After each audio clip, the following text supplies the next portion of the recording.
What's up, guys? Welcome. Episode 3 of the FC build. Today, we're talking about interior decor.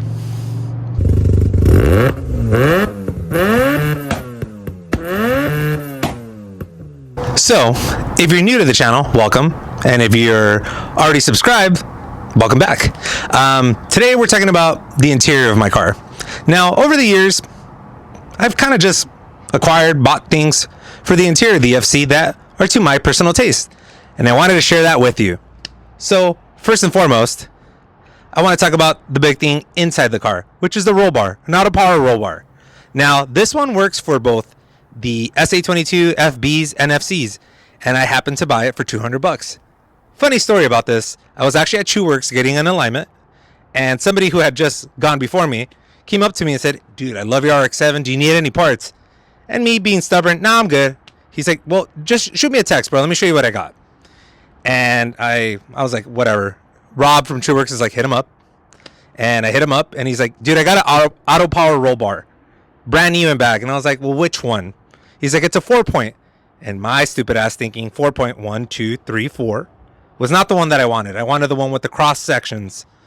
But I tell him, like, you know what? Shoot me a photo of the serial number.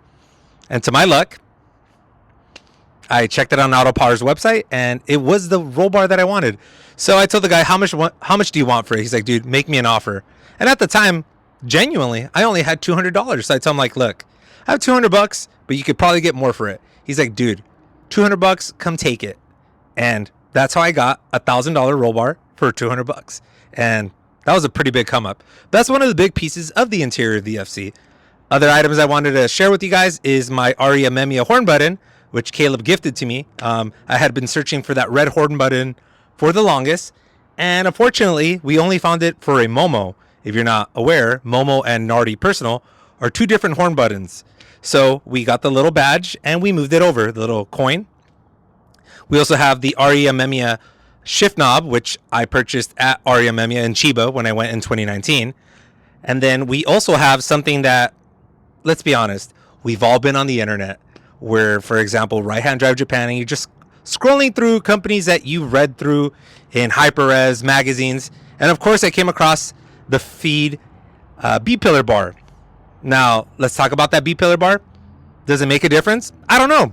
The car doesn't even have wheels, but it looks cool, and it's feed, and there isn't much feed parts for the FC. So I bought it, installed it, and that's what we have inside the FC at the moment.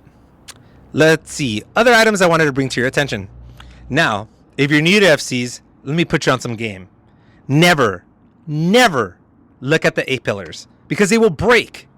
Everybody's broken them. Or if you take it to Mazda to get the seatbelt retractors replaced, which, by the way, they're warranted for life, they will break them. Guaranteed. So I was reckless one time, and I bought brand new ones. Received them, and guess what? It was already broken. So Mazda sent me another one. And then what did Caleb and I do? Well, we reinforced the crap out of it. We put epoxy, fiberglass, and then we installed it. Will we ever take them off again? Hell no. And if we're going to consider it, hell no. I don't want to break them, even with all that fiberglass. But they're brand new Mazda stock that we have inside the car, and they look absolutely fantastic.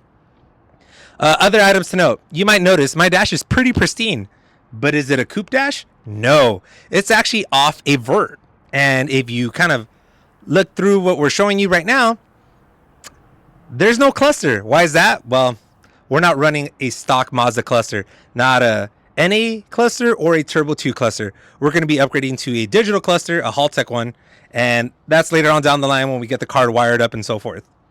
Little things I'd like to call out. Turn signal. Now, when you put a quick release and an extended hub, or in my case, it's just a mobile hub, sometimes it's hard to reach the turn signal. So my buddy William from SAC Industries made a couple of like extended turn signal switches for the FC. So that's what you see here. And it's absolutely cool. You don't have to go like left, right. So just a flick of the finger. In the rear, now, if you're running speakers and coilovers and you're going to the track, it's a pain in the butt to have to take the speaker off, adjust the suspension, and then put it back on. So my buddy Edgar, he but he found that Fortunato sells extended rods so that you can adjust the knobs on the rear suspension. So all I did was kind of modify the speaker covers, and I have the extension rod coming out, and I can adjust it on the fly without having to take off my rear speakers, because hey, I want rear speakers in my car because I want to hear music. Another item I wanted to call out, the pedals. Now, these pedals are not OEM, they're SRP pedals. And if you look on the right, that's not an SRP pedal either.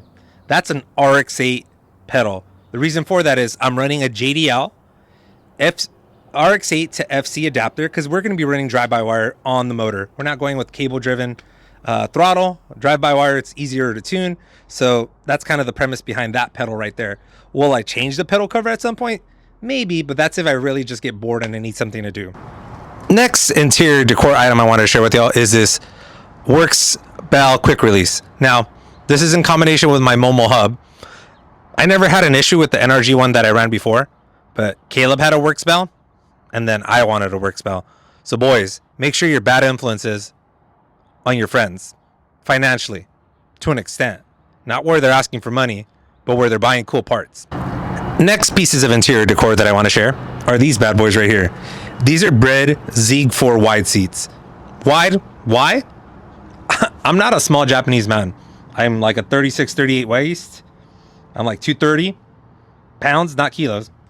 So these fit really comfortable. I actually tried them out at JCCS one time with my dad. And since then, I was obsessed with them. Never bought them because my girlfriend beat me to the punch. So fellas, there are girls out there who will support your hobbies. But these seats are absolutely comfortable. And the cool thing, they're cabin fiber. But I wanted them because A, they fit really good on the shoulders and it's not pinching my waist. So we're replacing the FX1 Pros that were in the car. But as you notice, there's no seats in the car.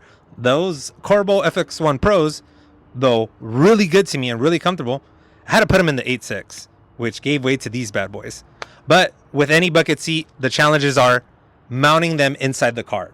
Now, at least for the FCs, which I have experience with, it's such a pain in the ass. For example, if it's your first time messing with seats at the FC, be very, very, very careful because the bolts will strip. Well, actually, the threads in the frame will strip, actually. So they're M10125s. Be very, very careful. I guarantee you they will strip because I stripped them. And many have too. And I think it's the same thing with the FDs, actually. So Mazda, what the fuck? Anywho, so on the internet, I saw that somebody had mentioned that the Bread RO seat rails for the SA22 fit the FC. So I bought a pair. For the passenger side, well, US passenger side, it says SA22 FB FC3S. Passenger side, it didn't. So when we mocked them up initially, the US driver side didn't fit well, which we had to modify.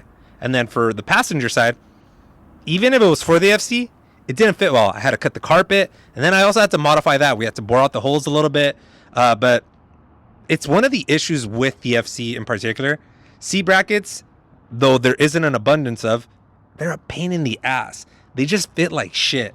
Even the Street Faction ones, which I believe Street Factions is no longer around anymore, who knows why, but even those didn't fit well, and it was a two-piece set, so you wouldn't have to like really finesse the square bracket to get it to fit.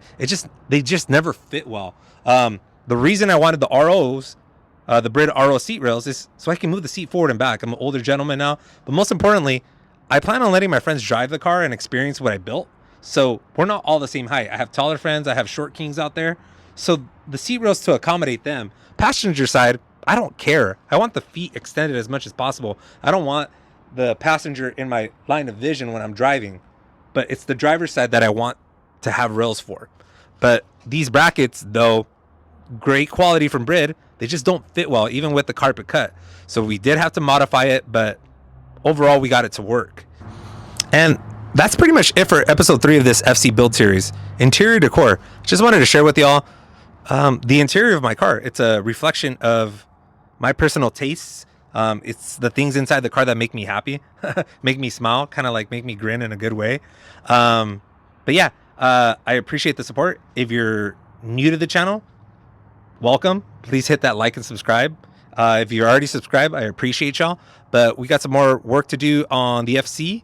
We got more parts coming in, but we're hoping to do at least a video a month. It gets a little tricky because A, it's self-sponsored, and B, parts take forever to ship. So other than that, Peace out. Hope you enjoyed it.